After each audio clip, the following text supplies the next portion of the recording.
경청하십시오.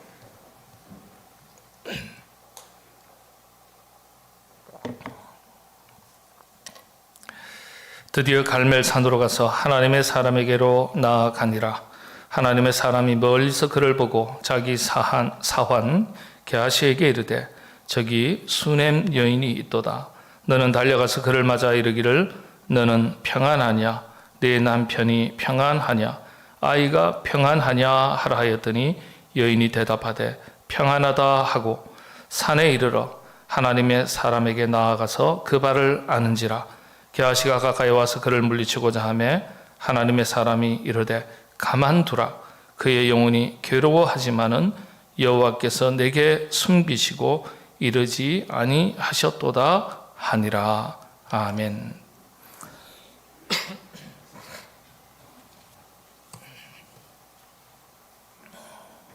우리 한국말 중에 이런 말이 있습니다.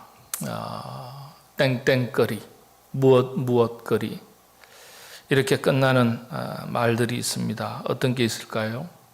볼거리, 우리 아주 자주 사용하는 말이죠. 먹을거리, 구경거리, 놀거리, 빨래거리, 그렇죠? 네. 그런 말 중에 이런 말도 있습니다. 무슨 짓거리, 나쁜 의미의 말은 아닌데 어감이 좋게 들리지는 않습니다. 딴짓거리, 그런 말도 있죠. 국어사전에서는 짓거리, 흥겨워 멋으로 하는 짓 혹은 행동이라고 말합니다. 그렇게 설명을 해두었습니다. 멋으로 하는 행동, 나쁜 말은 아닌데 어감은 그렇지가 않아요. 무엇이든 그것이 주는 재미, 맛에 빠져서 흥이 나서 더욱더 그렇게 행하는 행동을 두고 하는 말이라고 국어사전에는 그렇게 설명이 되어 있습니다. 원래 뜻은 그렇지 않지만 좋지 않은 행위를 두고 더 자주 사용하는 말인 것 같습니다. 여러분, 죄가 무엇일까요? 죄라는 것, 신학적인 성경적인 정의 설명은 뒤로 하고요. 죄가 무엇일까? 재작년에 저희 교회 오셨죠. 사경회 때 김동호 목사님, 저도 동안교회에서 부목사 생활을 했는데요. 이 김동호 목사님은 죄를 설명하시면서 딴짓거리 이렇게 설명을 하셨어요. 하지 말아야 할 일, 엉뚱한 일을 하는 것, 그걸 딴짓거리라고 했습니다. 반대말은 재짓거리다. 마땅히 해야 할 일을 하는 것. 참 재미있는 표현인 것 같습니다. 그분의 말을 빌리자면 딴짓거리 재미 들리면 벗어나기가 참 어렵다는 거예요. 왜냐? 중독성이 강하기 때문에. 그런데 그것이 주는 재미, 그리고 중독성보다 더 큰 문제는요, 사람들이 딴짓거리에 빠져들어서 범죄하게 되는 진짜 이유는 재짓거리 맛을 모르거나 잊었기 때문이라는 거예요. 정말 그런 것 같습니다. 딴 맛을 보기 전에 제 맛을 먼저 볼 줄 아는 사람, 아니 제 맛을 먼저 본 사람이 되는 것, 우리 그리스도인들에게는 참 중요한 것 같습니다. 신앙생활이 그래야 되는 것 아니겠습니까? 혹여라도 세상이 주는 딴 맛을 보면서 살아왔더라도 예수 믿고 신앙생활을 하면서부터는 주님께서 주시는 하늘의 제맛, 그 맛을 찾아가면서 사는 게 신앙생활 아니겠습니까? 그리고 하늘의 맛, 제 맛을 제대로 본 사람이라면 제 맛 본 그대로 그 재미로 사는 게 신앙생활 아니겠습니까? 사도 바울은 예수 그리스도를 아는 지식이 가장 고상하다고 말하면서 세상 모든 자랑을 다 배설물로 여긴다, 그렇게 고백을 했습니다. 이 고백이 어떤 고백입니까? 제 맛을 아는 사람의 고백입니다. 제 맛을 본 사람은 딴 맛 찾아 헤매지 않아요. 제 맛을 아는 사람은 딴 맛에 빠지기가 어렵습니다. 제 맛을 모르기 때문에 딴 맛에 빠지는 거예요. 여러분, 우리 찬송 중에 이런 찬송 있지 않습니까? 주와 같이 길 가는 것, 주와 같이 길 가는 것. 예. 주와 같이 걸어가는 즐거움과 맛을 아는 사람은 세상 길에 빠지지 않을 것입니다. 그래서 여러분, 우리가 주님의 은혜를 사모해야 합니다. 거룩한 것을 사모해야 돼요. 하나님을 믿는 사람이 하나님께서 주시는 은혜에 대한 맛을 모른다, 경험이 없다, 맛을 못 봤다, 그러면 세상 맛을 찾게 되는 거예요. 교회 생활을 하면서, 신앙 생활을 하면서 영적인 은혜와 감동을 잘 느끼지 못하고 있다면 위험한 일입니다. 성경을 읽어도 무슨 소리인지 모르겠고, 예배를 드려도 아무런 영적인 감동과 흥미를 느끼지 못하고, 설교를 들어도 깊은 깨달음이 없다면 위험한 거예요. 문제가 있는 겁니다. 무슨 문제냐? 약해진 거예요. 약해지면 온갖 병균들이 쉽게 우리를 공격하게 되고 쉽게 우리가 무너지게 되어 있지 않습니까? 그런 것처럼 약해진 거예요. 영적인 세계도 마찬가지입니다. 돈 맛이 괜찮고요, 권력의 맛이 괜찮고 대단하고 스스로 하나님이 된 것 같은 착각을 불러일으킵니다. 한번 정치에 발을 들어 놓으면요, 절대 정치 세계는 못 벗어난다는 말이 바로 그런 것을 잘 설명하는 것입니다. 원하는 것을 마음대로 할 수 있는 것 같습니다. 생각하고 말하는 대로 세상이 움직이는 것 같습니다. 시키면 시키는 대로 다 하고, 말하면 말하는 대로 다 되는 것 같습니다. 그게 돈의 힘이고 그게 권력의 맛입니다. 이 맛에 빠지면은 참 벗어나기 어렵다 그러죠. 이렇게 세상이 주는 쾌락의 맛 괜찮습니다. 세속을 살면서 즐기는 맛, 그 괜찮습니다. 다 나쁜 것만도 아닙니다. 그러나 다 좋은 것만도 아니에요. 살면서 당연히 누리고 살아야 할 세상의 즐거움이 있습니다. 그리고 세상이 나무랄 것은 못 돼도, 그러나 그리스도인이라면 절제하고 누리지 말아야 할 즐거움도 있는 거예요. 분별할 수 있어야 되겠죠. 딴짓거리가 아니라 제짓거리 하면서 사는 게 진짜 그리스도인 아니겠습니까? 세월이 흐르면 흐를수록 우리가 그렇게 살아야 되지 않겠습니까? 저와 여러분, 우리 모두 다 그렇게 살아가시게 되기를 바랍니다. 지난 시간에 이어서 무명의 그리스도인이지만은 믿음의 사람, 선진들의 이야기를 이어가겠습니다. 오늘은 수넴 여인의 이야기입니다. 목이 많이 돌아왔습니다만 아직은 조금 제가 조심스럽습니다. 아직은 조금 100%가 아니어서요. 물을 자주 마시더라도 이해해 주시기 바랍니다. 자, 수넴 여인의 이야기입니다. 수넴 여인이니까요, 수넴 지역에 살았던 한 믿음의 여인입니다. 이 여인이 살던 수넴이라는 땅은요, 이 수넴이라는 땅의 원래 땅 별명이 굴곡의 땅이라고 되어 있습니다. 굴곡의 땅. 조사를 해보니까 별명이 굴곡의 땅이에요. 근데 이 수넴이라는 원래 히브리어는 가라앉다, 쉬다, 이런 뜻이에요. 가라앉다, 쉬다, 조용하다. 이를테면 죽음의 땅이라는 거예요. 죽음의 땅. 굴곡의 땅이라고 불릴 만큼 과거로부터 큰 전쟁이 많이 있었던 곳입니다. 이곳이 교통의 요지였기 때문에 그래요. 그러다 보니까 여기서도 약탈하고 저기서도 공격해오고, 그래서 전쟁이 많았다는 거예요. 그래서 그곳은 안정적인 삶을 살아가기에는 적합하지 않은 땅이었어요. 그래서 그곳에 살아가는 사람들은요, 대부분 이런저런 삶의 기구한 사연을 가진 사람들이 내몰리다가 와서 자리 잡고 살아가는 그런 소외된 땅이었습니다. 이 수넴 땅 바로 아래쪽이 여러분 잘 아시는 사마리아 땅입니다. 그 혼혈인들도 그래 많이 살았죠. 그래서 이 수넴 땅에도 혼혈인들이, 그나마 그 혼혈인들이 살았던 중심지가 사마리아 땅인데, 그곳에서도 내몰렸던 사람들이 와서 기거했던 곳이 수넴 땅이었습니다. 교통의 요지였기 때문에 많은 사람들이 오갔지만은 정착할 수는 없었던 땅이었습니다. 자, 이런 곳에 한 여인의 가정이 있었는데 바로 수넴 여인입니다. 수넴 여인이라고만 알려져 있는데 여기에 메시지가 있습니다. 수넴 여인, 수넴에 사는 여인이라는 뜻이죠. 또 다른 의미는 뭡니까?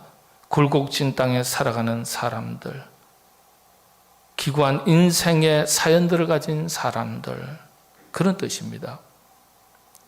이름에서 벌써 이 수넴 여인의 세상살이 형편을 그대로 읽을 수가 있습니다.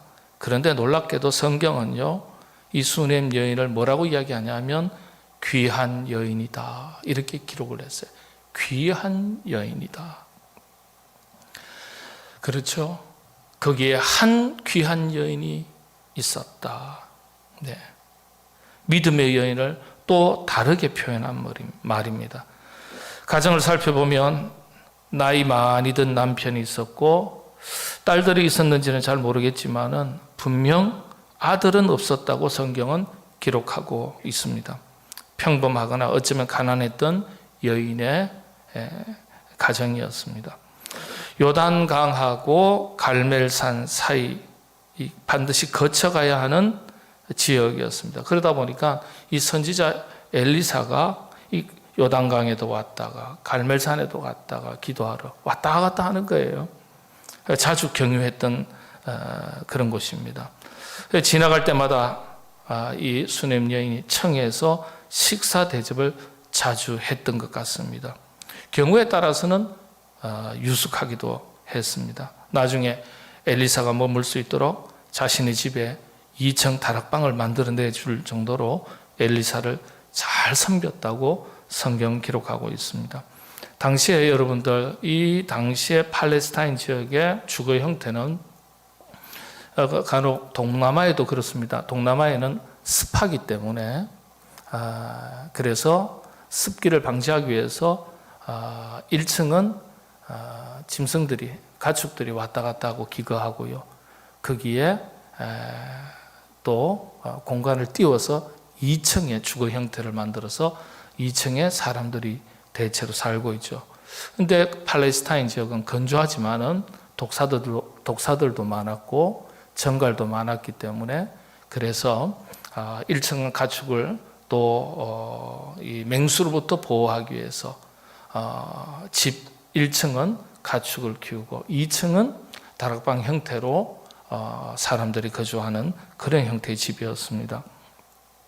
그런데 이 엘리사를 위해서 그렇게 다락방을 하나 만들었다는 거예요. 그 정도로 잘 섬겼습니다.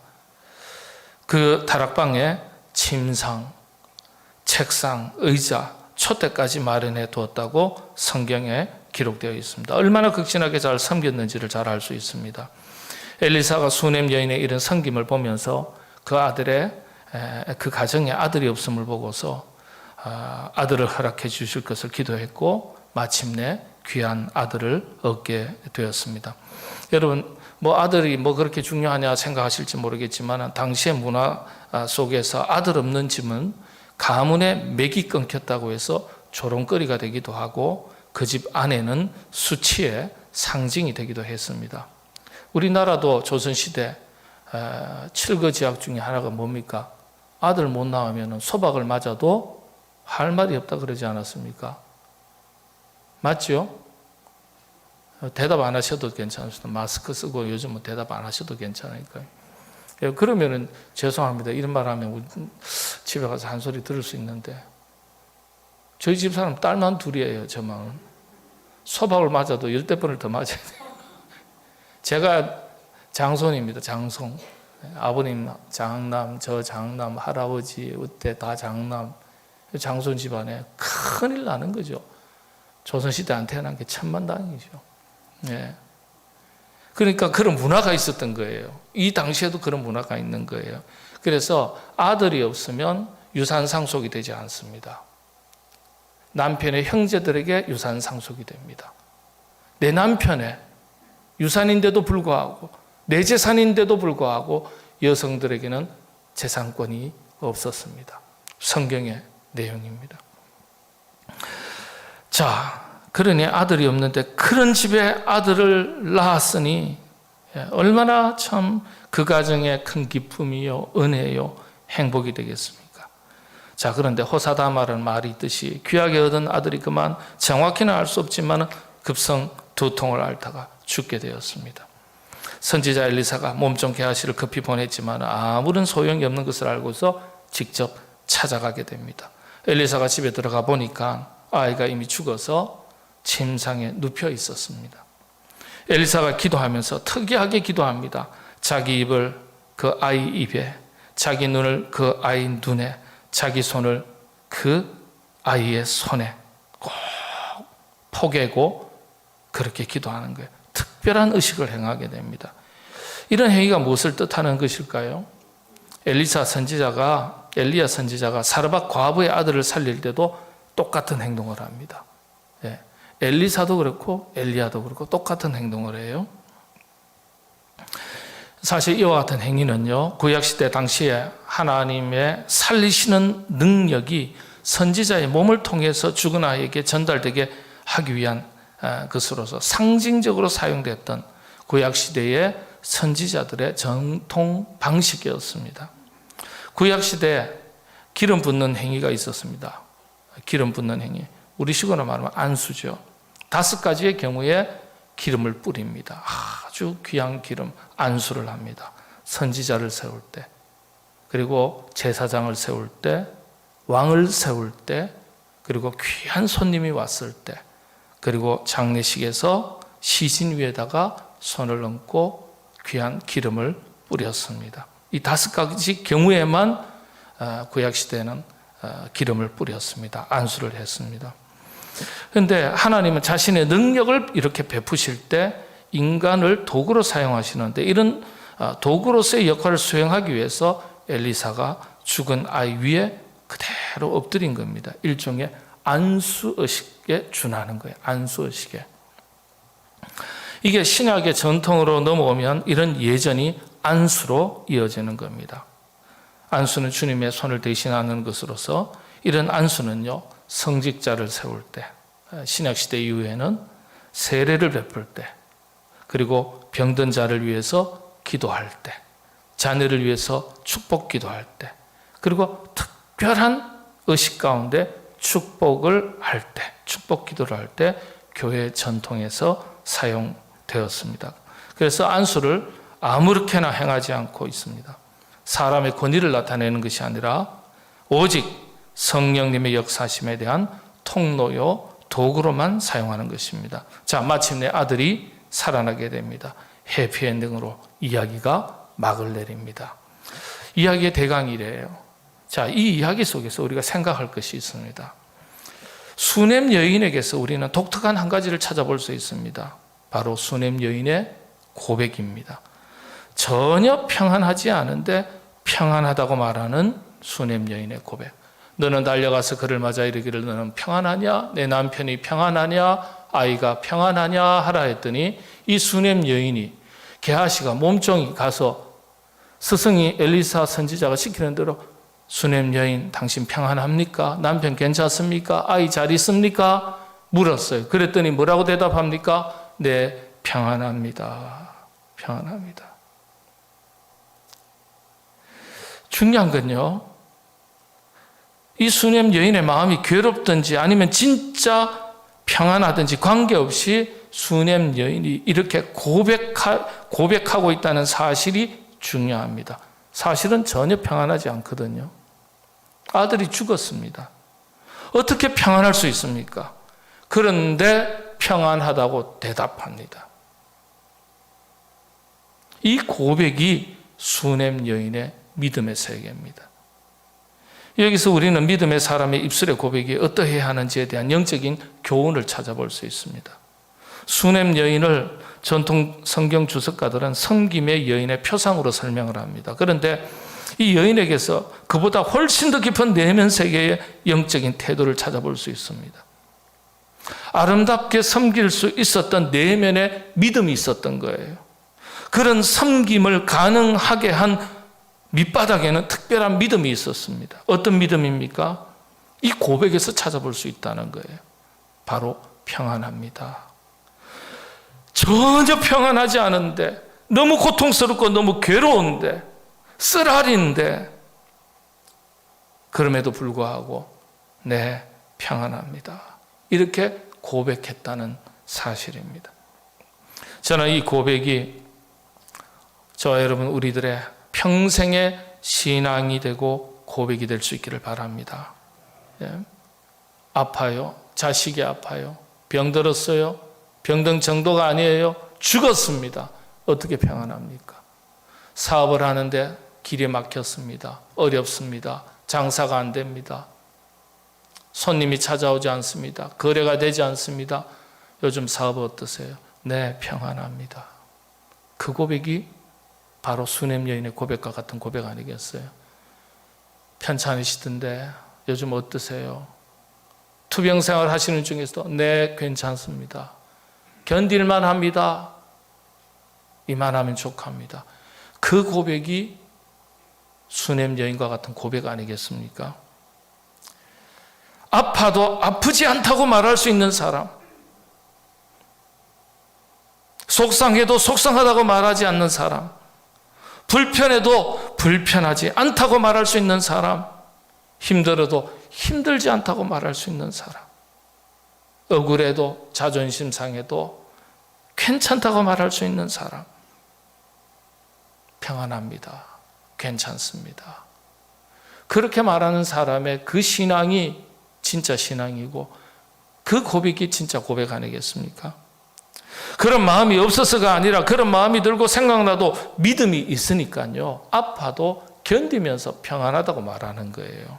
속상해도 그런 마음은 있지만 견디면서, 믿음이 있으니까 견디면서 괜찮아요. 다 그런 거죠. 이렇게 말하는 거예요.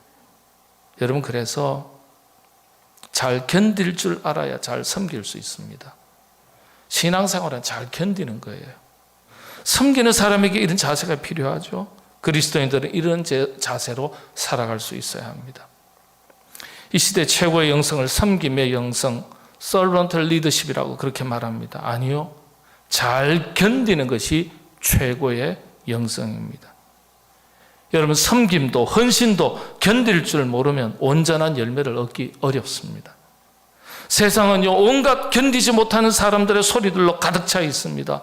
고통스럽고 억울하다고 소리치는 거예요. 그리스도인들은 들어줄 수는 있어도 그들과 같이 똑같이 소리쳐서는 안 되죠. 그리스도인들은 그들과 달라야 됩니다. 우리는 세상을 향해서 소리치는 사람들이 아니에요. 세상을 향해서 기도하고 대안을 제시하는 사람들이에요. 오히려 복음을 외칠 수 있어야 돼요. 여러분, 수냄 여인이 속상한 말을 안 한 게 아니에요, 여러분. 그 나중에 한번 댁에 가셔서 한번 쭉 읽어보세요, 4장을. 속상한 말 안 한 게 아니에요. 했어요. 다만 세상을 향해서 하지 않았을 뿐이에요. 엘리사에게 하소연했어요. 엘리사에게. 하나님께 하소연한 거예요. 당시의 선지자는 하나님의 사자라고 인식되었죠. 그래서 하나님께 하소연한 거예요. 게하시 몸종한테는 평안합니다.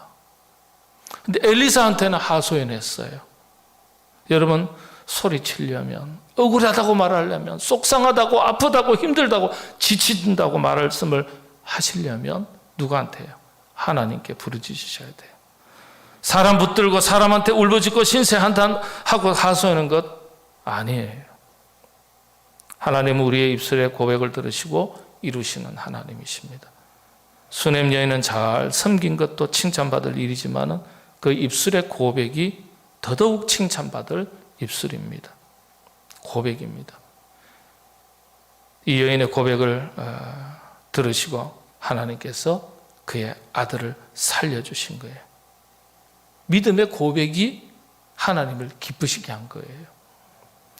코로나19 상황 가운데 힘든 일, 억울한 일, 아픈 일, 답답한 일, 여러분, 이런저런 속상한 일 참 많이 생길 수 있지 않겠습니까? 예, 사람 찾아다니면서 이 소리 저 소리 하소연하지 마시고 하나님께 하소연하시고 하나님께 기도의 음성으로 부르짖으시게 되기를 바랍니다. 세상을 향해서 울분을 토하고 견디지 못해서 주변 사람들에게 이 소리 저 소리 하면서 억울함 답답함을 들어달라고 하소연을 하는 사람이 되지 말고, 어떠한 시련이 있어도 잘 견딜 줄 아는 사람, 견디면서 믿음 있는 말, 긍정의 말을 하고 소망의 말을 하고, 그렇게 믿음으로 살아갈 수 있어야 됩니다. 우리가 그렇게 믿고 고백하는 대로 하나님께서 응답해 주실 줄로 믿습니다. 마지막 잠언서에 있는 두 곳의 말씀을 제가 봉독하고 말씀 마치겠습니다. 사람은 입에서 나오는 열매로 말미암아 배부르게 되나니 곧 그의 입술에서 나는 것으로 말미암아 만족하게 되느니라. 죽고 사는 것이 혀의 힘에 달렸나니 혀를 쓰기 좋아하는 자는 혀의 열매를 먹으리라. 입과 혀를 지키는 자는 자기의 영혼을 환난에서 보전하느니라. 아멘. 기도하겠습니다. 하나님, 수넴 여인의 믿음의 고백이 우리의 고백이 되게 하여 주옵소서. 아프고 속상하고 고통스러워도 평안하다고 고백했던 그 고백이 믿음의 고백이었던 것을 살폈습니다. 그와 같은 믿음을 우리에게 주셨으니 이 믿음이 우리의 삶을 변화시켜 우리도 그와 같은 고백을 하나님 앞에 드리며 긍정의 사람으로, 소망의 사람으로 살아가게 하여 주옵소서. 안 되는 것 때문에 불평하지 않게 하시고, 아픈 것 때문에 낙심하는 말 하지 않게 하여 주시고, 속상하고 고통스러운 것 때문에 한숨 쉬는 말 하지 않게 하여 주시고, 언제나 소망 주시고 능력 주시는 하나님 은혜 가운데 믿음 있는 말을 행하고 살아갈 때 그 믿음대로 우리의 고백대로 풍성한 은혜를 허락하여 주시옵소서. 예수님의 이름으로 기도하옵나이다. 아멘.